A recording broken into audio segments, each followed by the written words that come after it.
कमल बरसा, पानी भीगा और आज भी कमल बरस रहा है, पानी भीग रहा है। और जय गुरु बंदे महाराज ललकार के कर रहे हैं कि इस धरती पर हमेशा कमल बरसता रहेगा और पानी भीगता रहेगा। प्रेम से बोलिए सद्गुरु भगवान की जय। वो कैसे? कम्बल गर्मी का प्रतीक है, यही बात ना? हाँ, और क्रोध ठंडी का प्रतीक है ना? हाँ, आप लोग गुस्सा नहीं आता है? आता है? आप लोगों को तो नहीं आता है, गुस्सा नहीं आता है। तो आज भी शरीर के अंदर क्रोध रूपी अग्नि बरस रही है और जीव रूपी शीतल ये भीग रहा है, तड़प रहा है। ये बात उल्टी है सुनने में, लेकिन समझ जाएंगे तो सीधा हो जाएगा ऐसे ही। लेकिन वो दास कबीर का था। दो ही महात्मा इस संसार में उल्टी बात सुनाया है, इतिहास उठा करके देख लेना आप लोग। केवल दो महात्मा, पहला कबीर साहब, कबीर के नाम पर, दूसरा दरिया साहब के नाम पर, तीसरा कोई नहीं सुनाया था। बड़े बड़े महात्मा बहुत अच्छे अच्छे पैगाम देकर के गए, लेकिन उल्टी बात नहीं सुनाया था। तीसरा जय गुरु बंदे नाम पर आज आप लोगों को सुनने को मिलेगा। वो क्या? राजा महल छोड़कर भागा, राजा महल छोड़कर भागा, महल छोड़कर भागा। अब बताएं, राजा अपना महल छोड़ करके भाग गया, आप लोग मानेंगे?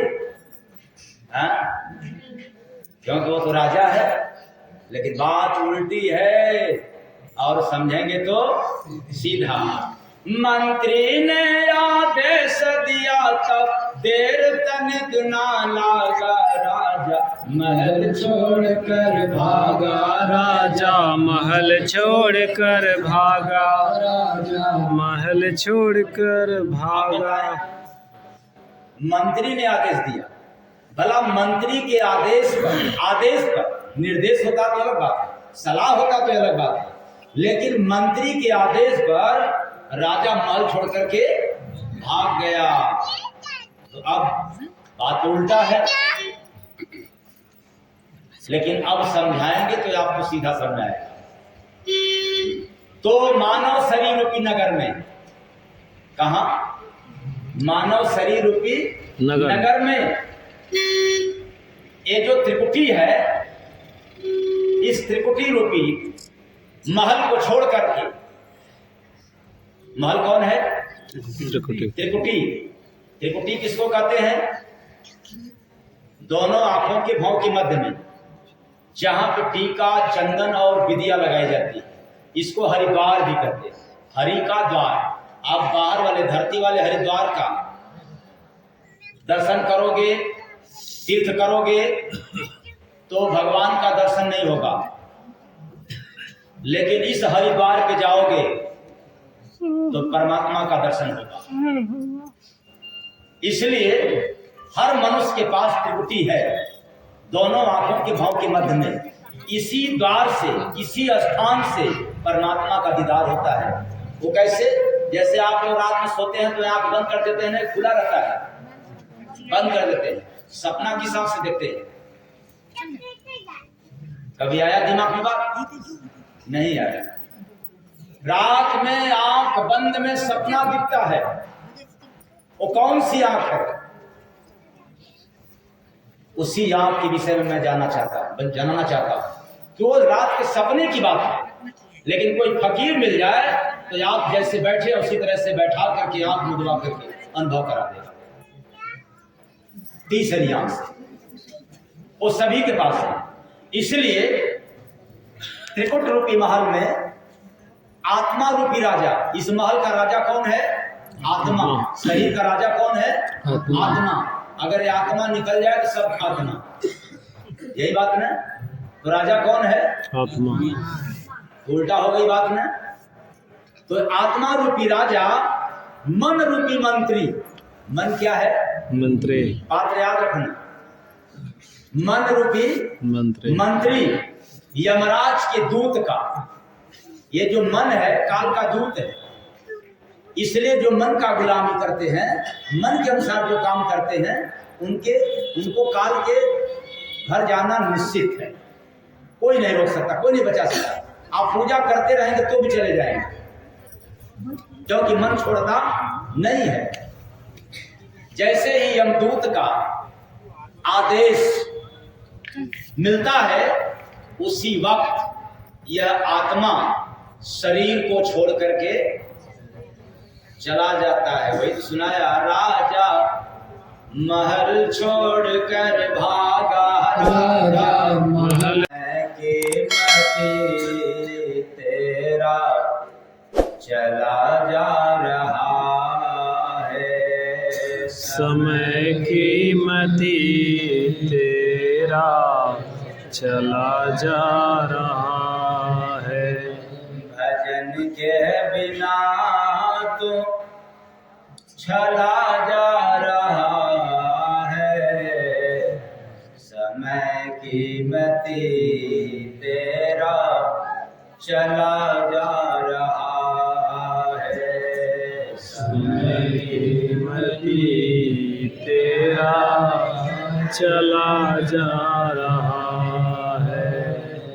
दुनिया में केवल चाहत है माया, दुनिया में केवल चाहत है माया, जाना नहीं क्यों नर तन को पाया, जाना नहीं क्यों नर तन को पाया।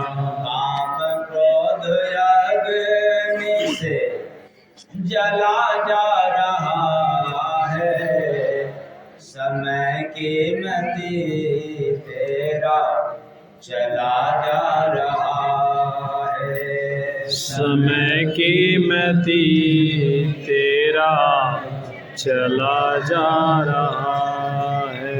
4 दिन में का है बस कहानी, 4 दिन का बस कहानी, भोला लगा मन पशुधन परानी, भोला लगा मन पशुधन परानी।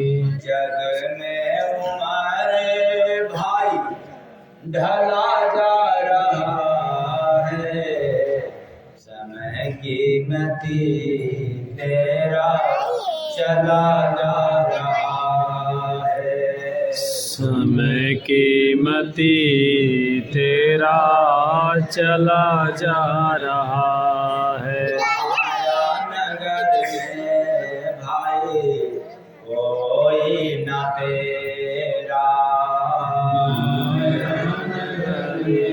भाई कोई न तेरा, देह का रिश्ता सब तुझको है घेरा, देह का रिश्ता सब तुझको है घेरा, मद मोह कराहे में तला जा रहा है, समय की मति तेरा चला जा रहा है, समय की मति तेरा चला जा रहा है। सतगुरु बिना बंदे के बंध काटी, सतगुरु बिना बंदे के बंध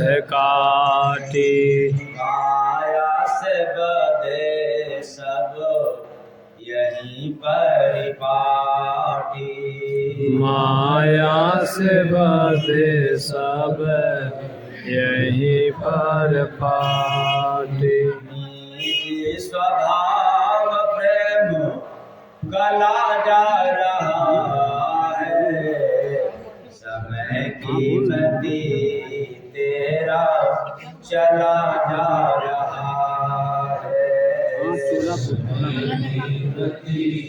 तेरा चला जा रहा।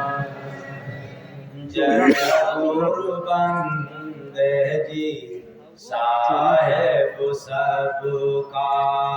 जय गुरु बंदे जी साहेब सबका।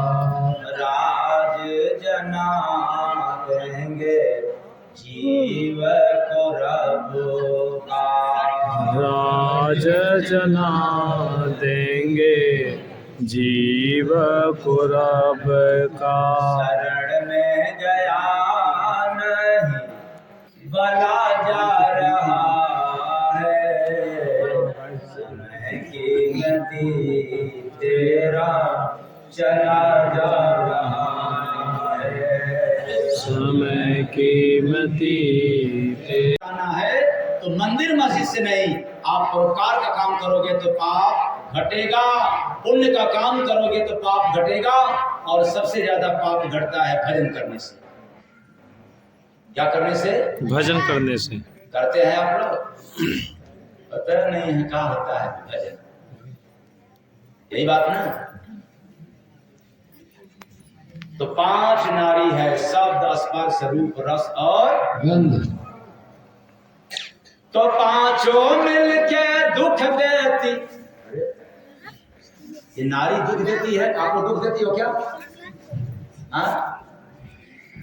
और आत्मा रूपी राजा के पास 5 पत्नी। कितनी पत्नी? 5। याद है? हाँ? सारे लोग एक ही पत्नी में भूल गए। तो 5 पत्नी कैसे याद होगा? तो 5 पत्नी यानी 5 विषय, शब्द स्पर्श रूप रस गंध। किसी को स्वाद में ही सारी दुनिया भूल गए, कोई कोई तो रूप देख करके ही मोहित हो गए। ये फंस गया जीव। हाँ, रूप मेरे लिए है, भोजन मेरे लिए है, और जब अंत में जाना हुआ तो साथ में कुछ नहीं, कर्मों की गठरी, पाप की गठरी। शरीर को नहीं लेकर के जाना पड़ता है। अरे पापों की गठरी तो आत्मा के साथ रहता है। इसलिए आप रुपया कमाएं तो साथ में इतना जरूर याद रहे कि रुपया के साथ कहीं पाप नहीं आ रहा। खूब माला माल हो जाए लेकिन पाप न रहे। अगर पाप है रुपया के साथ तो याद रखना, पैसे तो लोग बांट लेंगे, जबरदस्ती ले लेंगे, लेकिन पाप की गठरी कोई लेने वाला नहीं है। वो किसके साथ रहेगा? जीव के साथ।